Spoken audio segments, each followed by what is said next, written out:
তো এটাকে আমরা সজনা পাতা বলি, অনেকে সাজিনা পাতা বলে, আবার মোরিঙ্গা দিয়ে সার্চ দিলেও কিন্তু ইউটিউবে চলে আসবে বা গুগলে চলে আসবে। এটা বহু গুণে সমৃদ্ধ, এর গুণের কথা বলে শেষ করা যাবে না।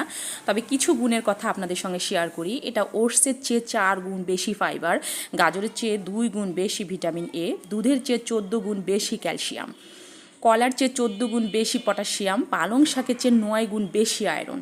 তো আসলে এটার গুণ অনেক।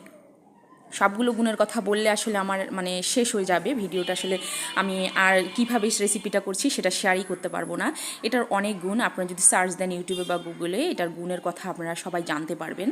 তো আমি এখানে আমার মামি শাশুড়ি আমাকে এই সজনা পাতাটা দিয়েছিল এবং দিয়ে বলেছিল যে এটা দিয়ে মানে মুসুর ডাল দিয়ে একটা রেসিপি উনি আমাকে বলে দিয়েছিলেন। তো আমিও মানে সব কিছু ইয়া করে ওইখানে সজনা পাতাটা হচ্ছে ধুয়ে পরিষ্কার করে আপনাদেরকে দেখাইলাম। আর এখানে মুসুর ডালটা আমি 1 ঘন্টার মতো ভিজিয়ে রেখেছি, এটা ডাবল হয়ে গেছে। তারপরে এখানে আমি ব্লেন্ডারে নিয়ে নিয়েছি মুসুর ডাল আর সজনা পাতাটা একসঙ্গে আমি ব্লেন্ড করে নিব। তো আমার ভিডিওগুলো যারা গোটা দেখেন, আমাকে যারা খুব বেশি ভালোবাসেন, তাদের চোখ থেকে যদি মন অবধি যায় আমার এই ভিডিওগুলো, অবশ্যই একবার হলেও শেয়ার করে দিবেন। আপনাদের একটা শেয়ারে আপনাদের মতো আরও অনেকে দেখবে। তো যাই হোক, এখানে আমি ব্লেন্ড করে নিয়েছি মুসুর ডাল আর হচ্ছে সজনা পাতাটা ব্লেন্ড হয়ে গেছে। আর পেঁয়াজ দিয়ে দিয়েছি বেশি করে, 5 থেকে 6টা আমি পেঁয়াজ কুচি করে দিয়েছি। তারপরে মরিচ দিয়েছি 4টা কুচি কুচি করে। আর রসুনগুলো কিন্তু আমি মানে একটু থেতলিয়ে দিয়েছি, এতে কিন্তু খুব মজা হয়, ফ্লেভারটা ভালো আসে দাঁতের তলে যখন রসুনটা পড়ে, খুব মজা লাগে খেতে।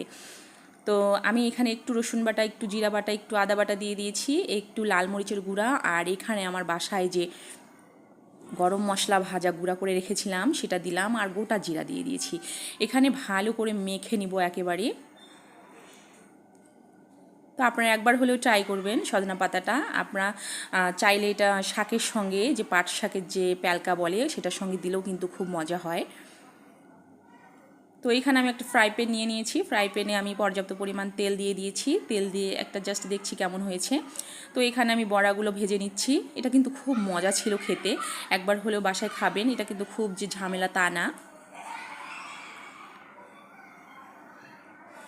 তো এখানে আমি উল্টিয়ে পাল্টিয়ে নিচ্ছি, বাসায় তো সবাই খেয়েছে একেবারে, আলহামদুলিল্লাহ আলহামদুলিল্লাহ, খুব মজা লেগেছে খেতে। তো এখানে আমি একদম ব্রাউন কালার মতো করে ভেজে ভেজে নিব।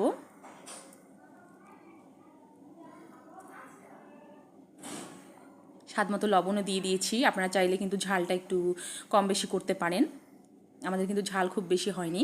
তো প্রথমটা একটু বড় বড় করেছি সাইজটা, আর ছোট করে দিলাম পরেরগুলো। তো এই তো এখানে কিন্তু একটু মানে হলো আঠালো আঠালো টাইপের হবে। এটা কিন্তু খেতে দারুণ ছিল, খুব মজা করছিল, বাড়ির ছোট থেকে বড় সবাই খেয়েছি আমরা আলহামদুলিল্লাহ, খেতে খুব ভালো লেগেছে। অবশ্যই একবার হলো ট্রাই করবেন আপনারা।